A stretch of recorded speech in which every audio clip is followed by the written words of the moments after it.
할렐루야, 작은 예수의 이영종 목사입니다. 지난 주간들 잘 계셨습니까? 이제 제가 기도함으로 영상 예배며 설교를 시작하도록 하겠습니다.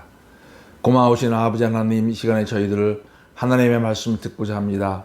비록 인간의 말씀을 통하여 전해지지만 하나님 그 가운데 성령님께서 저희들의 마음을 열어주셔서 하나님의 음성을 들을 수 있도록 신비한 역사를 허락하여 주시옵소서. 말씀을 전하는 저에게도 성령님께서 제 입을 주장하여 주시옵소서. 예수님의 이름으로 기도하였습니다. 아멘. 오늘은 출애굽기 23장 1절로 9절까지의 말씀이 되겠습니다. 제가 봉독하도록 하겠습니다. 23장 1절. 너는 거짓된 풍설을 퍼뜨리지 말며 악인과 연합하여 위증하는 증인이 되지 말며 다수를 따라 악을 행하지 말며 송사의 다수를 따라 부당한 증언을 하지 말며 가난한 자의 송사라고 해서 편벽되이 두둔하지 말지니라. 내가 만일 내 원수의 길 잃은 소나 나귀를 보거든 반드시 그 사람에게로 돌릴지며 내가 만일 너를 미워하는 자의 나귀가 짐을 싣고 엎드러짐을 보거든 그것을 버려두지 말고 그것을 도와 그 짐을 부릴지니라. 너는 가난한 자의 송사라고 정의를 굳게 하지 말며 거짓 일을 멀리하며 무죄한 죄와 의로운 자를 죽이지 말라. 나는 악인을 의롭다 하지 아니하겠노라. 너는 뇌물을 받지 말라. 뇌물은 밝은 자의 눈을 어둡게 하고 의로운 자의 발을 굽게 하느니라. 너는 이방 나그네를 압제하지 말라. 너희가 애국 땅에서 나그네 되었은즉 나그네의 사정을 아느니라. 아멘.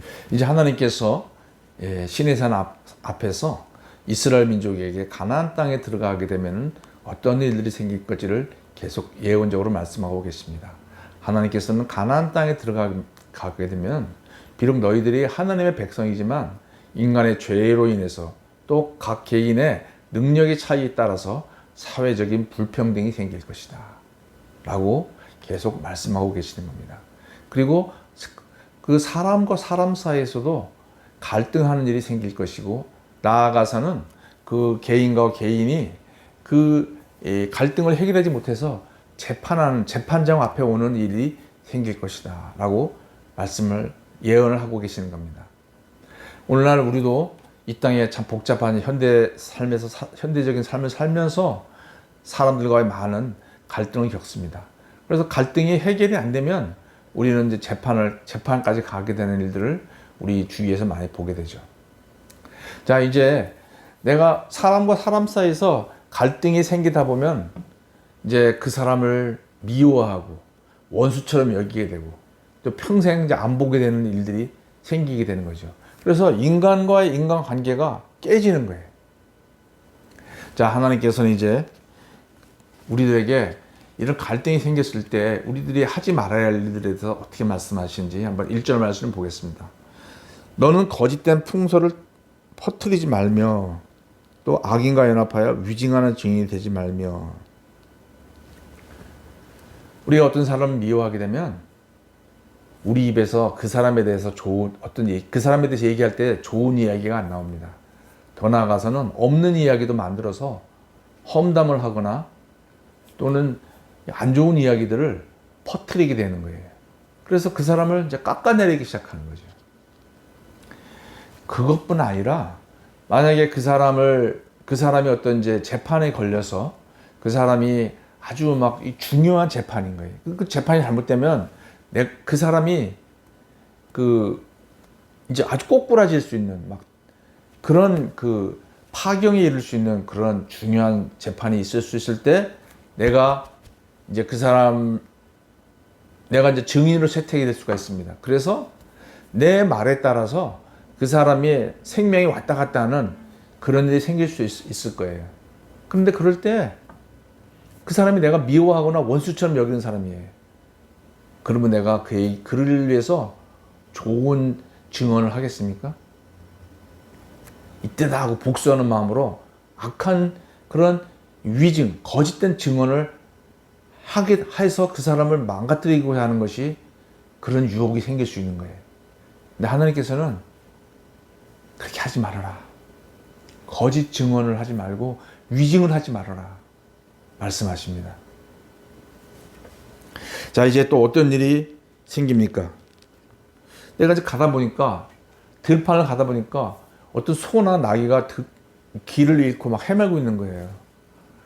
그래서 순간 이제 저거 혹시 우리 집 내 소가 아닌가 하고 이제 놀래서 막 가보겠죠. 가봤더니 가까이 가보니까 마침 내 소나 나귀가 아닌 게 밝혀집니다. 이 시대에는 소가 태어나면 그 소의 그 귀나 어디 등 적당한 곳에 그 인장을 찍습니다. 그래서 내 거라고 하는 그 이제 도장을 찍죠. 이렇게 뭐 영화나 이런데 보면 이렇게 불로 지져서 인장을 찍지 않습니까? 그래서 소유권을 표시해 두는 거예요. 그래서 그 소나 나귀를 딱 가까이서 보면은 그 도장을 보면 아 이건 누구네 집 거라는 걸 아는 거예요. 그런데 그래서 이제 딱 보니까 내가 원수처럼 여기는 사람의 소나 나귀네요. 어떤 마음이 들겠습니까? 에휴 잘됐다. 도와주지 말아야지.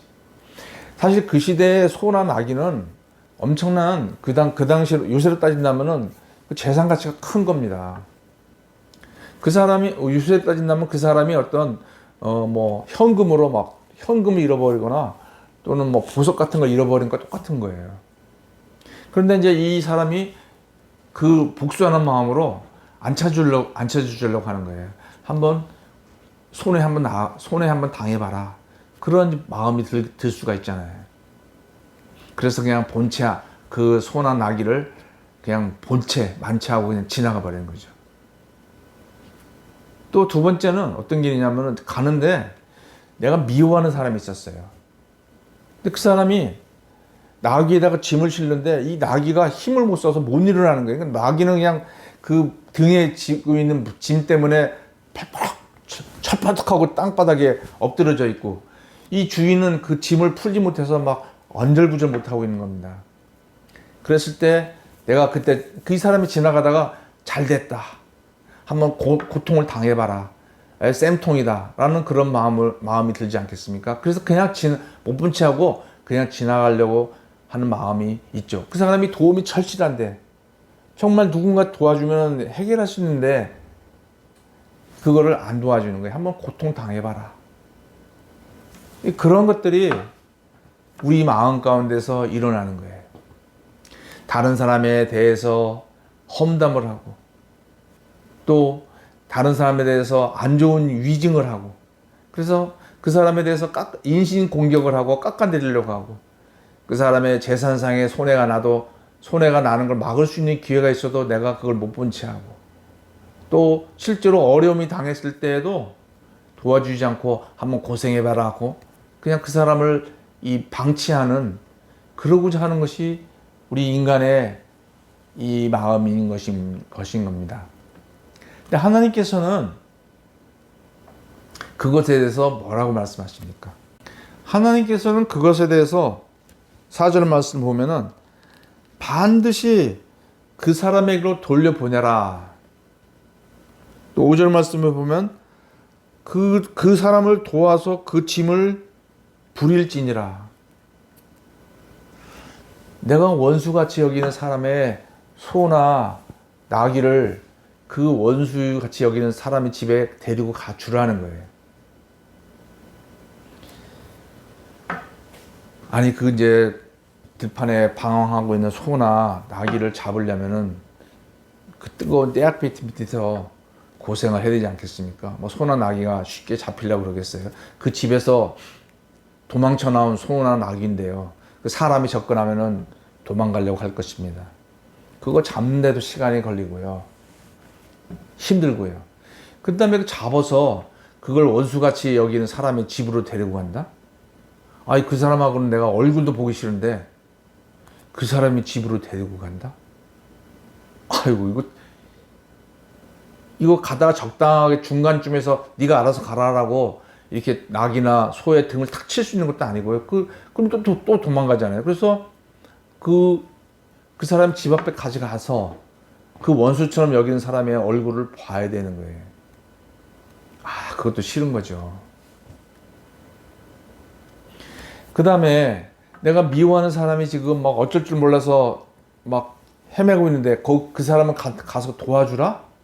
그래서 같이 짐을 부려라. 그 뭐 잠깐 도와주는 게 아니라 짐을 부리려면 그 사람과 같이 나귀 위에 있는 짐을 다 하나씩 풀고, 그 다음에 풀어서 다시 나귀가 일어나서게 한 다음에 나귀가 잘 매일 수 있도록 그 사람과 같이 이렇게 일을 같이 하는 거예요. 미워하는 사람하고 잠시도 있고 싶지 않은 그 사람과 같이 일을 해야 된다. 하나님은 그것을 요구하십니다. 왜 그렇습니까? 나는 그 사람이 믿습니다. 나는 그 사람의 원수처럼 생각됩니다. 그러나 하나님은 그 사람도 사랑하십니다. 그 사람도 하나님의 자녀이고 하나님의 백성인 거예요. 나만 하나님의 백성이 아닌 거예요. 내가 원수같이 여기는 그 사람도 하나님의 백성인 것이에요. 내가 그 원수같이 여기는 사람의 소나 나귀를 끌고 그 사람에게 갔을 때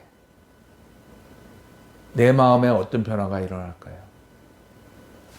또 내가 미워하는 사람이 어려움에 쩔쩔쩔 매고 있을 때 그 사람과 같이 그 일을 도와줄 때 내 미워하는 감정이 어떻게 변할까요? 신약성경에서는 예수님께서는 원수를 사랑하라, 원수를 용서하라고 말씀하십니다. 사실 우리가 사람과의 관계에서 웬만하면 이런 원수지간이 되지 않지만 일단 원수지간이 되면 그 사람 얼굴 보기 싫고 그 사람과 말도 섞는 것도 싫고 같이 있기도 싫습니다. 그리고 그 사람과 함께 같이 일을 하는 것은 더더군다나 불가능하죠. 그러나 하나님께서는 원수를 사랑해라, 원수를 위해서 기도해줘라. 그 사람을 위해서 그런 것이 아닙니다. 바로 그 미워하는 사람을 위해서 그런 것입니다. 우리가 다른 사람을 미워하고 원수같이 여기고 용서하지 않는 마음이 있으면 그게 내 마음의 병이 되는 거예요. 점점점 그것이 병이 돼서 그 사람을 저주하게 되고 그러다 보면 하나님과의 관계가 끊어지는 거예요. 그리고 이제는 사람들에 대해서도 미워해서 사람들과의 관계 맺는 것이 싫습니다. 그래서 굉장히 위축된 삶을 살게 되는 거예요. 병적인 삶을 사는 거예요. 많은 간증들이 있습니다. 남을 용서했을 때, 사람을 용서했을 때 내가 살 것 같더라. 하나님께서는 이 율법 시대에도 이스라엘 민족에게 말씀하신 것은 하나님은 자비로운 하나님이다. 사람 사이에 갈등이 일어나지만 하나님은 이 사람도 사랑하시고 저 사람도 사랑하시는 하나님이라고 말씀하십니다.